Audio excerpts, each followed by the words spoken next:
Hello, guys. How are we doing? Mai, you're in the room with me. How are you? I'm good, thank you. Awesome. So the other day we stopped the stream and it stopped the continuous move into the US show. So is there a fix for that? So it doesn't stop because everybody got kicked out of the room and then we all came back in again. Yeah, can you repeat that for me, please? Yeah. So when you stopped the stream yesterday on Mm-hmm. this show, it stopped the US show as well, and everybody got kicked out of the room. So what we wanted to do was stop the streaming on the live stream on YouTube, but not stop Zoom, not close down Zoom. Oh, So I so we can see. all, yeah, is that That's what I'm possible? gonna do today. Okay, amazing. Okay. All right, so okay, let's have a look at the market then, guys. We are in pretty good states here. I think the stock market is starting to look a lot more interesting for a potential trade. We are going to be joined by Shukri later on as well. So Shukri will be taking a session for us in the US. Actually, he's not in the room just yet, but I'll bring Shukri on later on. And then I've just got to pop out, see Paul for a brief while, and then I'll be back in with you guys. So any developments from anybody so far? Have you got any ideas with their trades, or is anybody in any trades that we took earlier on that we need to discuss? If not, then let's have a look at the potential opportunities that could arise during the US session. The FTSE 100. Now, the FTSE 100 it had a big dive to the downside, but it has recovered somewhat as well. So let's just think about the market and think about some of the psychology that goes on with the market as well. So, firstly, we'll check out the S&P. Now, there's a few things that we need to consider with the S&P, and we can see that the S&P didn't have a big move to the downside. All we saw really was a retracement to the daily pivot. This is suggesting an uptrend. Let's just have a quick look at the trend line. Yeah, I mean, if it was to come down, it could come down maybe nest at the weekly pivot. So there could be some downside in the S&P.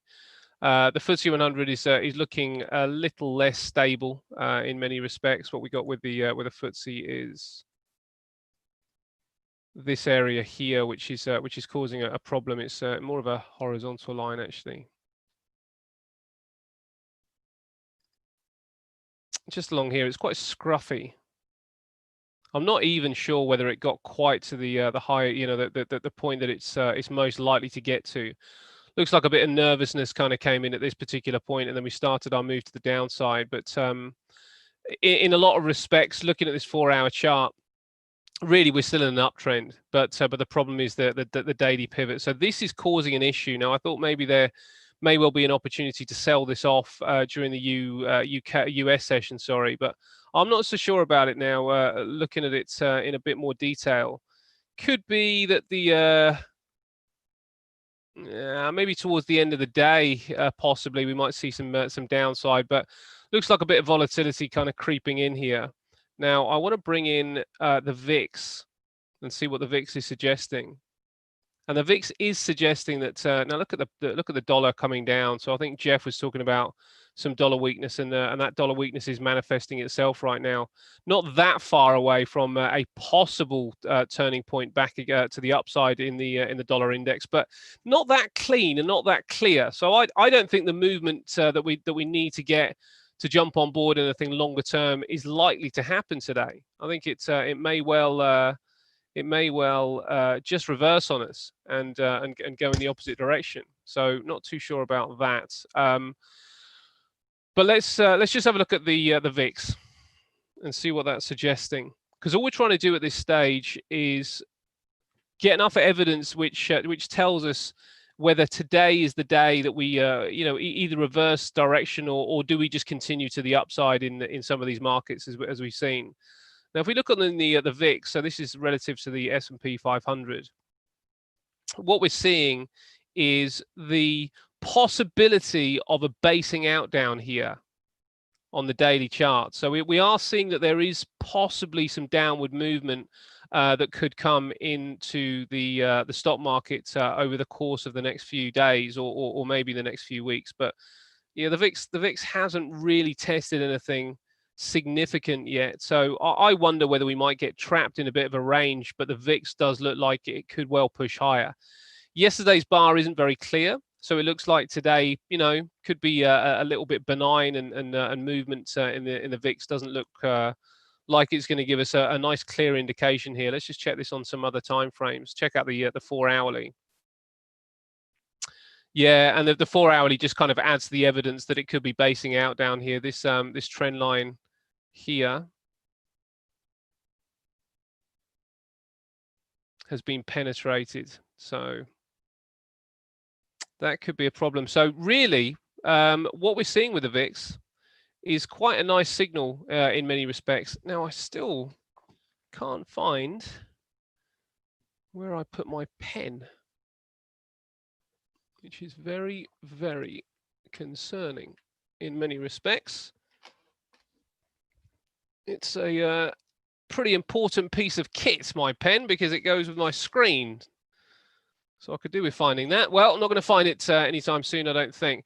But let's see if I can draw it just with a mouse here. And it looks like it needs to break through that area, to my mind, and then come back again. And that gives us, a clear indication of when that's likely to happen. We're on 4-hour bars currently. Now, we could take a signal on a 1-hour bar, so it could be hour 1 and then hour 2 coming back. But if we look at the price action that we've had today, it's been pretty flat, and with not too much movement in the VIX. So not a lot of emotion really in the markets right now. So the VIX is suggesting edging higher, if anything. It looks like the stock market's in a little bit of a hole down here, but it does look like it's more likely to edge higher, and that leads us to the S&P to say, where could the S&P go? And the obvious place is the monthly pivot up here. And then the only question then is, do we have an entry in this at this particular point here? Well, let's have a look. Let's have a look. It doesn't look like it's risk on, risk off, or anything particularly clear right now. So let's just check the S&P.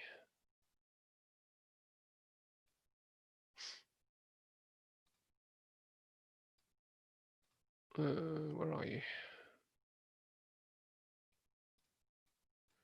Right, I'm just going to check this on some other time frames.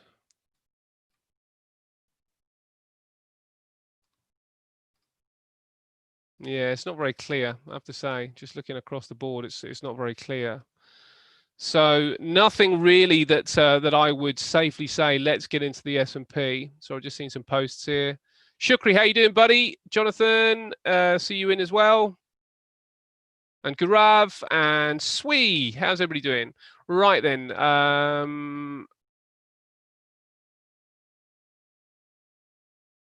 Oh yeah, great question, Dennis. Great question. Yeah. So the VIX. Let's talk about the VIX.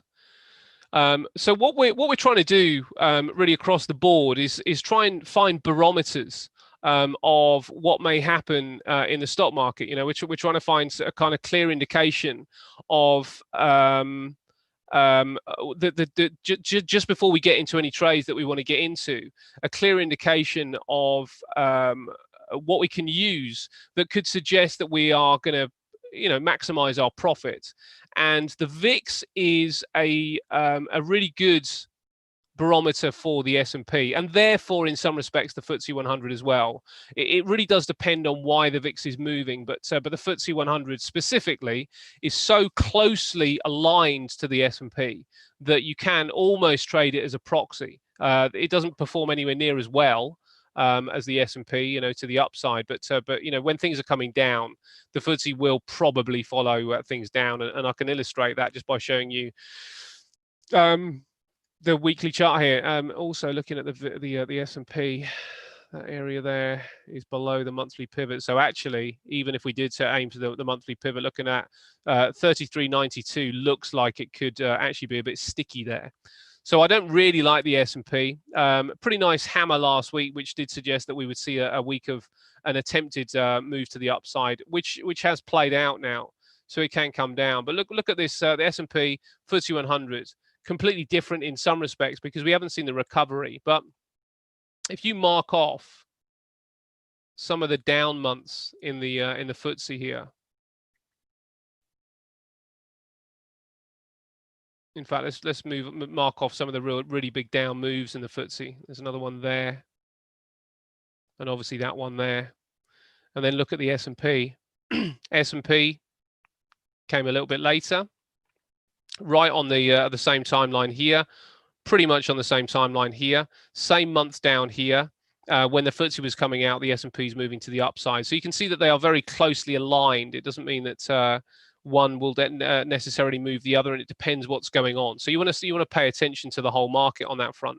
But then if we bring in the VIX and have a look at the VIX, look at what's happened here. So the S&P starts to drop down on February the 16th, and then the bounce back up. In fact, let's do it on the let's do it on the daily. Let's do it on the daily. The S&P, the big move that we've seen to the downside most recently is on the 3rd of September. And then, ever since really, I suppose the 23rd, we've been a little bit kind of flat, but moving forward. And look at the VIX. The VIX starts to move down on the 25th of September, so increased volatility. Now, the VIX can sometimes lead the S&P, but on other occasions you'll see the opposite happen. Look at the previous move to the downside. In fact, look at the move to the downside, then the upside. 21st down, and we go up on the 23rd, right the way through to the 25th. Sorry, that's the hourly. That might not be as significant. Let's just check this properly. Down on the 4th. It's down on the 4th. But it started to pop up on the 31st. So what I'd want to see is really from the end of August, I'd want to see this go up and the S&P come down, because that's a pretty significant move to the upside. And then we hit the 4th of September, and then we start to drift to the downside again. But there's a little bit of movement to the upside there on the 23rd. So if you see here, the move to the downside was on where's the S&P? S&P daily on the 23rd was when the VIX started to pop up again, and you see the 23rd was another big move to the downside here. But really, it started at the end of August. We started to see the VIX pop to the upside, and it gave us an early indication, because here what we're seeing is the S&P moving to the downside. So this whole big block here with the S&P is really lower. And that was on the 3rd of September. Whereas with the VIX jumped here, and it broke through on the 31st of August. So this was indicating that we may well see some moves in the opposite direction, and then the big bar happens on the 3rd of September. So you don't want to take the signal from this. You want to take the signal from what's happening generally speaking. You can see really from June. Right the way through from June right the way through until August, the end of August, the VIX was down, which would suggest that the S&P would be drifting to the upside. So the end of June to the to August, and we see here, look, this is June, end of June, right the way up until August. This is drifting to the upside, because the VIX is a is a basket of options that people will trade, and they'll hop out the VIX. They'll hop out in the S&P and just buy themselves some options for protection. Now, Shukri will correct me on this, I'm sure, but I would suspect it's quite similar to buying USDT if you are a little bit nervous about Bitcoin. I suppose the only thing is maybe you don't make money out of the USDT trade if it's a 1-for-1 against the dollar, but what you are doing is effectively leaving your money in the crypto market. That's sort of right, Shukri, right? But with the VIX, you will, you're hedging your risk, but you are making money as the price changes. So slightly different, but in some respects it's got the same. A print. What do you mean by print of USDT is bullish for BTC? Do you mean when they sell it, when they get rid of the USDT, right? Oh, really? Oh, okay. Okay. Yeah, I guess that makes sense. More supply, more supply in the USDT is bullish for Bitcoin. So they've got that relationship. So you kind of, you're looking for things to be interwoven. You know, anything that you trade, you're looking for the relationships and where these relationships lie. I will show you something tomorrow during the US show of a stock that has already all of a sudden become really interesting. I think we all kind of know about it. I won't hide the stock from you. It's Beyond Meat, but I'll show you why it's all of a sudden become even more interesting. And it's all about kind of like uh, trying to gather information which gives you a link to lead you somewhere else. So you know the link for us with the VIX tells us really how do people feel about the S&P. Are they confident about the move in the S&P, or are they getting a bit worried? Are they getting nervous? It doesn't mean that we are going to get the move, but it can tell us that we have something that could potentially happen. So you can't take every signal on the VIX and say, right, this is going to happen. We want the other factors to come into play as well. But if we consider, you know, what were the factors? Why is the S&P weakening down to this point down here? And then we bring in maybe at the start of September we also bring in the dollar story. So it's another thing linked to the indices is going to be that indices particular currency. So if we go back to the DXY. And what we see is the DXY really sort of, you know, during the September timeframe, it has been in an uptrend, because look at this, 31st of August, it comes down. And then on the 1st of September, it carves out its low. And then we break through just above this high here, create a higher low here, and then we start to move to the upside. So this is also linked to the what we can expect with the S&P. The dollar index is falling really ever since the 20th of March. You know, that's when it created its high on the 19th of March, and then it fell the next day.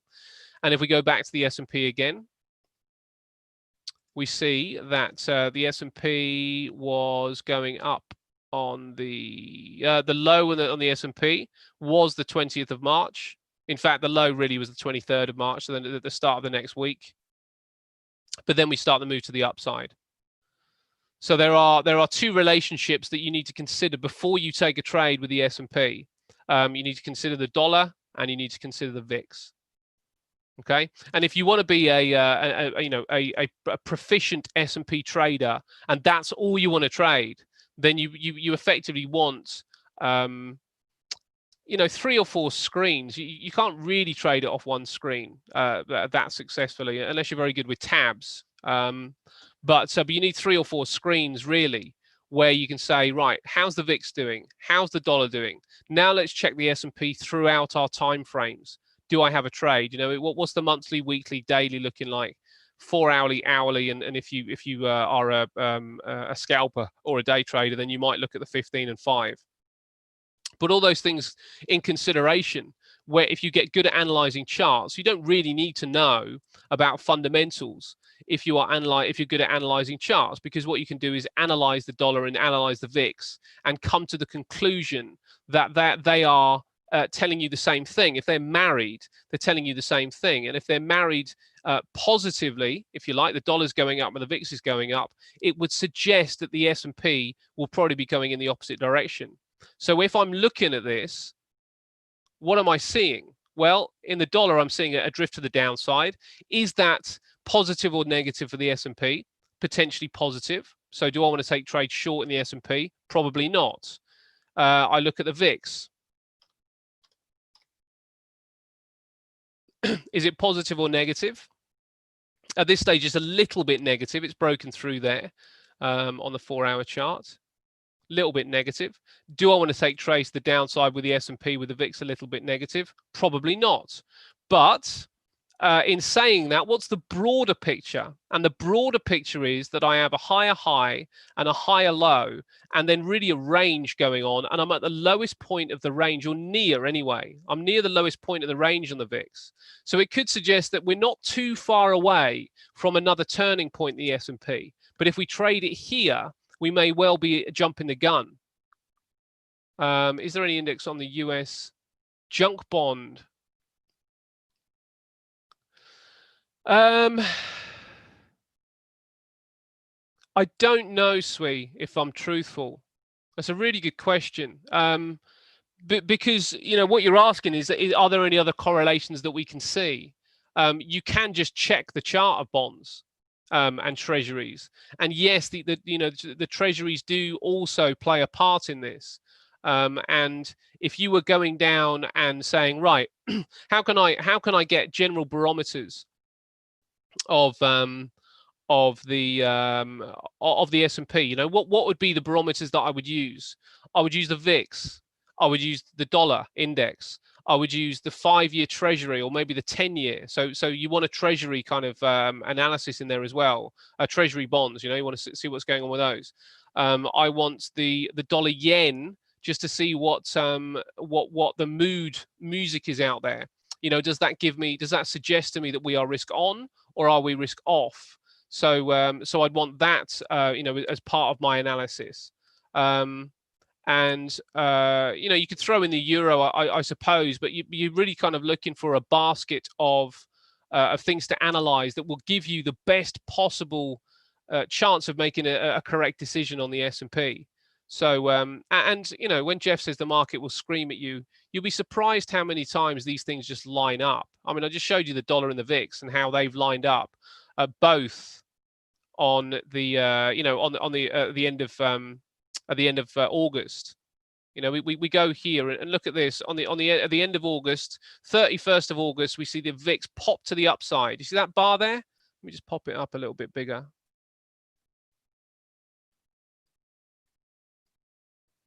This one here, this engulfing bar here, that's a pretty good signal. From this lower kind of band, this a lower range down here, that's a pretty good signal. So that was telling us something there and then. And then if we go back to the DXY again, and I don't mean to reiterate what I've said, but I just want to make sure it's clear. And what signal do I get on the DXY? Well, I get a pretty clean hammer, and that's a day later. That's on the 1st of September. I get a pretty clean hammer, suggesting that so these two have lined up now. They've both given us a buy signal, both in a this is in a buy zone down here. It's right at the bottom end of the head. It doesn't mean that we would necessarily trade the dollar or the VIX, but we would say that's a pretty good signal. Now that's on the 1st of September. I go to the S&P. The S&P starts to fall on the 3rd, sorry.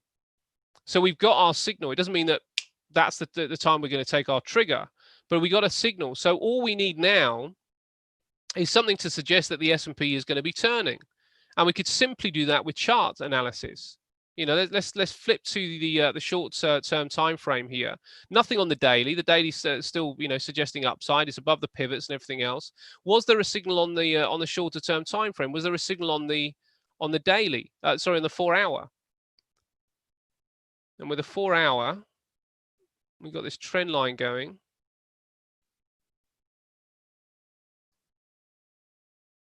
And then that's a pretty sure signal. So when it comes back up here and provides the entry to the downside, then you're good to go. And in some respects, it wouldn't matter how many times you miss this.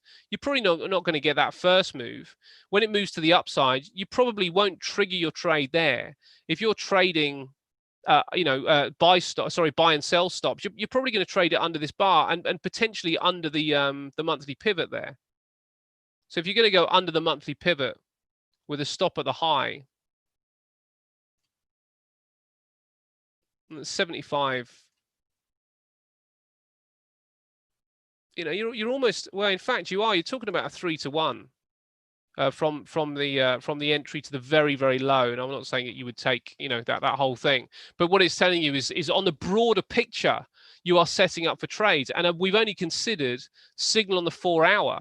How many other signals are we looking at here as the dollar strengthens and the S&P and the VIX strengthens as well?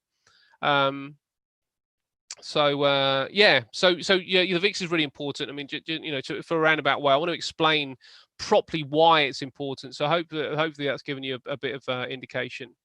Now we have 5 minutes before we are going to move over to the US session, and Shukri will be leading that session, talking to us about cryptocurrency. So I'm going to bring you on, Shukri, and you can just give us a 5-minute, no more than that, just a 5 minutes. I'm going to promote to panelist, and I'm going to play you in, and then I'm going to just leave for a little while. So okay, can you guys hear me? How you doing, buddy? I'm doing great.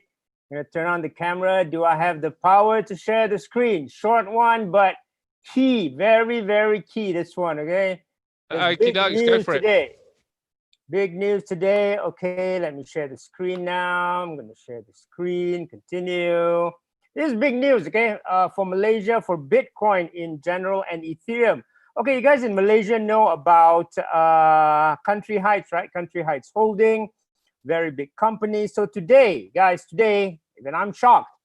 The owner of this, Lee Kim Yu, basically said that, okay, he's not going to run the company anymore. He's going to give it to his son-in-law. But what is he going to do? He's going to retire. Does he have another private venture? No. Let's take a look at the news here. What is he up to? Look at this. He's going to step down and focus on blockchain. Like, what? They're going to develop cryptocurrency payment infrastructure. They have a transformation plan. They're going to accept cryptocurrencies. Yes, if you are in Malaysia, guys, you need to know your cryptocurrencies, because why? You guys know Country Heights, right? If you become rich, where do you buy property? At Country Heights. So now, when you become rich in cryptocurrencies in Malaysia, you can buy properties at Country Heights, okay? That is a very, very expensive, for the rich and famous, and you could be that too without even going to Ringgit Malaysia. So I think this is great, because he steps down, focus on blockchain venture. I mean, he's 65, okay? And he's taking the lead on blockchain. Like, you got to be kidding me, to pursue his interest in the blockchain space. Is there no end? Is there no end to the interest in blockchain right now, Shukri? It's crazy, isn't it? It's 65. like, so now the Geoff generation is coming in, guys. The Geoff generation is coming in, and I told you guys, right? They have a different perspective. They want yield. They're not in for the moon stuff. And look, he has a planned horse currency issuance. I don't know what that is.